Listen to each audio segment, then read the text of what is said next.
কে ইমামে সাফি রহমতুল্লাহ আলাই অর্থাৎ নিজেদেরকে আহলে হাদিসের ভাই বলে দাবি করি। আমরা কিভাবে সালাতুল জানাজা সালাত আদায় করে থাকি সেই সম্পর্কে আমি আপনাদেরকে আজকের ভিডিওতে বিস্তারিত বলতে চাই।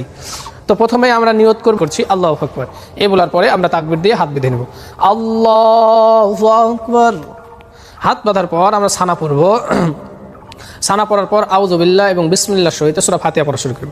আউযু বিল্লাহি মিনাশ শাইতানির রাজীম, বিসমিল্লাহির রাহমানির রাহিম, আলহামদুলিল্লাহি রাব্বিল আলামিন, আর রাহমানির রাহিম, মালিকি ইয়াউমিদ্দিন, ইয়্যাকা না'বুদু ওয়া ইয়্যাকা নাস্তাঈন, ইহদিনাস সিরাতাল মুস্তাকিম, সিরাতাল লাযীনা আন'আমতা আলাইহিম, গায়রিল মাগদুবি আলাইহিম ওয়ালাদ-দাল্লিন।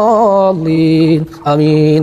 সূরা ফাতিহার পর আমরা কুরআনুল কারীমের যে কোনো একটি সূরা পড়তে পারি, এবং যদিও না পারি তবু আমরা যে কোনো 3টি আয়াত বিশিষ্ট একটি সূরার কিছু অংশ তেলাওয়াত করতে পারি। তবে সূরা ইখলাস পড়াটাই যুক্তিযুক্ত এবং সবচেয়ে কল্যাণকর। তো আমরা সূরা ইখলাস তেলাওয়াত করি। বিসমিল্লাহির রাহমানির রাহিম, কুল হুয়াল্লাহু আহাদ, আল্লাহুস সামাদ, লাম ইয়ালিদ ওয়া লাম ইউলাদ ওয়া লাম ইয়াকুল লাহু কুফুয়ান আহাদ।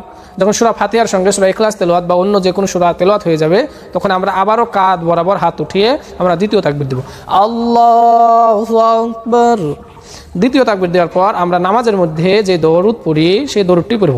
আল্লাহুম্মা সাল্লি আলা মুহাম্মাদি ওয়া আলা আলি মুহাম্মাদ কামা সাল্লাইতা আলা ইব্রাহিম ওয়া আলা আলি ইব্রাহিম ইন্নাকা হামিদুম মাজিদ। আল্লাহুম্মা বারিক আলা মুহাম্মাদি ওয়া আলা আলি মুহাম্মাদ কামা বারাকতা আলা ইব্রাহিম ওয়া আলা আলি ইব্রাহিম ইন্নাকা হামিদুম মাজিদ।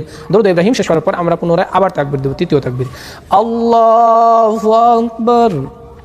তৃতীয় তাকবীর দেওয়ার পরে আমাদের যে জানাজার যে দোয়াটি আছে সেই দোয়াটি পড়ব। আল্লাহুম্মা গফির লি হাইয়িনা ওয়া মাইয়িতিনা ওয়া শাহিদিনা ওয়া গায়িবিনা ওয়া সাগীরিনা ওয়া কাবীরিনা ওয়া যাকারিনা ওয়া উনসানা। আল্লাহুম্মা মান আহইয়াইতাহু মিন্না ফাহইয়া আলাল ইসলাম ওয়া মান তাওয়াফাইতাহু মিন্না ফাতাওয়াফাহু আলাল ঈমান।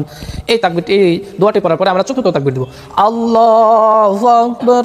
চতুর্থ তাকবীর শেষ করার পর আমরা ডানে এবং বামে সালাম দিয়ে সালাতুল জানাজা সালাত শেষ করব। আসসালামু আলাইকুম ওয়া রাহমাতুল্লাহ, আসসালামু আলাইকুম ওয়া রাহমাতুল্লাহ।